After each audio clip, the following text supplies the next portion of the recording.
Bonjour fellow travelers, or under the weather travelers. Mark here with Wolters World, and today we're in Paris. We got the Louvre behind us over here. I can see the Eiffel Tower right over there, and we're having a great day. Unfortunately, not all the family is having a great day. Jocelyn is a little under the weather. Liam is not having a good time because his tummy's bad. It got me thinking, what are some of the common ailments that actually do befall travelers when they do go abroad, and is there anything we can do about it so we don't have these issues? So what we have for you today are the 7 most common ailments that we feel that you're most likely to have when you do travel. Now, our first ailment is actually what's befallen some of my kids when we've been traveling, and me, Montezuma's revenge. We've all had it before when we go abroad and we get traveler's diarrhea. Oh, it's not a fun thing to have because you're always wondering, where's the next bathroom? Am I gonna make it? I think I'm gonna stay in today. Look, this can happen. You're coming to Europe, you go to other places even within your own country, it can happen. And one of the things you want to watch out for is if you're going to different places and there's, fresh vegetables and they're going to be washed and stuff like that, a lot of it has to do with the water. And so you want to do your research beforehand. Is the water safe where I'm going to go? Well, here in Paris, the water is fine. So you are okay with the tap water here, but other places it's not. I know when I was in Mexico with my dad years ago, man, I got it bad. I mean, I got it really bad. And the thing is, I knew to bring Imodium with me. Make sure you bring some anti-diarrhea stuff or just tummy troubles like Pepto-Bismol, the pink pills. Bring some of those things with you to really help with your stomach, because sometimes you can cut that off before it happens, so you're not like trying to go, uh-oh, I'm in Paris and there's nowhere to go pee or whatever, it's coming out of my rear end, oh my God. So that's the first one, is the traveler's diarrhea. The second one we're going to talk about is actually more of a physical ailment that happens when you are going around, and that is sprained ankles. I cannot tell you how many travelers I have seen walking around with crutches. I'm like, oh, you came with crutches to Europe, or you came with crutches to China? No, I tripped, I sprained my ankle. Look, when you're walking around Europe, you're walking around places, there's a lot of cobblestone, there's a lot of uneven ground, and so it's easy to twist your ankle. I'm not going to lie to you, it's not just in the cobblestone either, because sometimes going into bathrooms there might be a step up or a step down. In China, when you come out of a toilet, there's a step down from the toilets. Some of the bars I've been to here, I was in Luxembourg actually, and I went into this bar and it was pitch black, and I walked in and there was actually a step down, totally missed it, turned my ankle, actually caught myself on the urinal like this, like, oh my God, I was gonna bash my teeth out on a thing.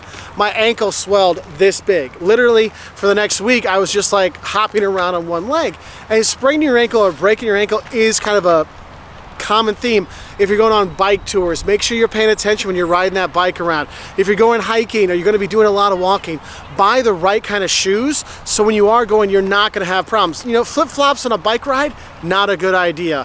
High heels in Lisbon, not a good idea with the slippery slopes there. So be careful with that, because that's one of the things that can really turn an easy vacation into a hobbling experience. So you want to be careful with that one. Now, the third ailment we want to talk about is food poisoning, because it does happen. And the thing is, no one's out there sitting there poisoning your actual food, but there's some things you should do to make sure you're paying attention to where you're going to go, because that food poisoning does have the diarrhea, but you also might be throwing up and these kind of things. So you do have the same kind of medicines, the anti-nausea, the anti-diarrhea, these kind of things.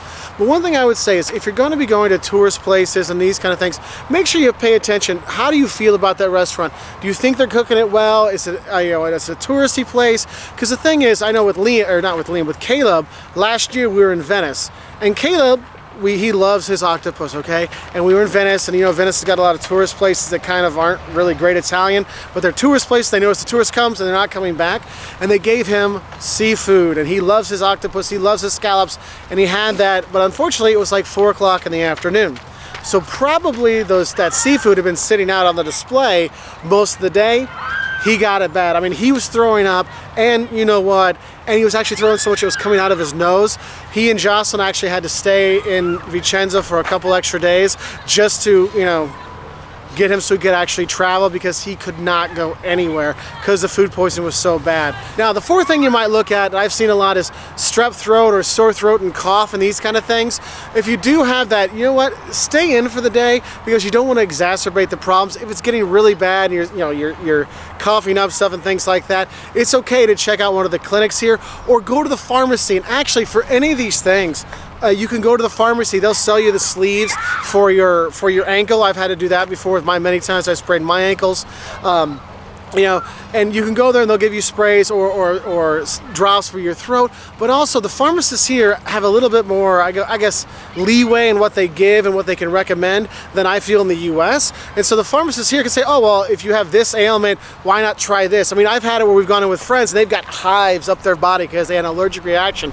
And the lady's like, oh, you're gonna need a steroid for this, you're gonna need a cream for here. And the lady gave her all those things. Whereas in the US, I would have to go to the doctor and all kinds of stuff. Now, if you are gonna go sick and you wanna check out those pharmacies, not all of them are open 24 hours. This isn't the US where things are open late night, but each town will have a pharmacy that is open 24 hours, and each pharmacy will say, hey, where's the next 24-hour pharmacy, so you can go there, or ask your hotel where the closest ones are and they can help you out. Because if you are sick and you are really sick, don't put off going to the doctor. That's why we get travel insurance in case something does happen, so it does pay for those things in case things get really bad. For the little ailments though, we always bring our little first aid kit of stuff, okay? So if you're looking at what to have in your kind of like emergency kit when you are coming over here, Jocelyn actually has a video going really through it, but some of the basics things to kind of know the kind of sicknesses you might have your Imodium for the diarrhea, have your Pepto-Bismol, the pink pills for your tummy problems, have Advil or ibuprofen or aspirin, whatever it works best for you for like headaches and body pains, things like that. Also, we bring Dayquil and NyQuil because if you have that congestion, you can't sleep and stuff like that, the NyQuil can help. If you have kids, we actually have the adult versions of everything and the kids versions of everything, and that kind of helps out, okay? Also, if you have bad ankles like I do and you twist them a lot, I actually bring a sleeve with me when I do travel, just in case I do have another incident like I had in Arles this last year, and I actually twisted my ankle so bad it took a few months for it to actually work again, and my knee was so busted up I couldn't cross my legs for about 6 months. So not good, okay? Now, the other ailments we want to talk about, the fifth thing we want to talk about are STDs, sexually transmitted diseases.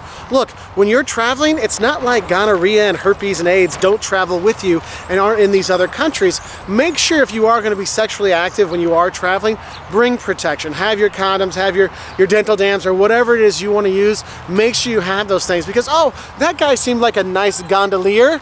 Doesn't necessarily mean he is as clean as it can be. And that's one of the things is I've known travelers that have come as one person and left as two people, okay? So people have gotten pregnant, they have gotten diseases and stuff like that. So make sure if you are going to be playing around and fooling around throughout Europe, you actually do bring protection and stuff like that because you never know where you're going to go find them. How do you say, I'd like a condom in, Hungarian. I mean, these kind of things you want to watch out for. Now, the sixth thing I want to talk about in terms of ailments is actually the most deadly thing for American travelers abroad, and that's actually car accidents, okay? When you are traveling here, I know it sounds silly, well, car accidents isn't an ailment, yes, but injuries do occur there. And when you're going to be taking lots of taxis and you're going to be driving around yourself in roads you're not really sure about, it's very easy to get into a fender bender here and there with a little whiplash or bumps and bruises, so you really want to be careful. So when you do get in your taxis, you do get in your rental cars, buckle up your seatbelt, buckle up the kids, make sure you get those car seats, ask for them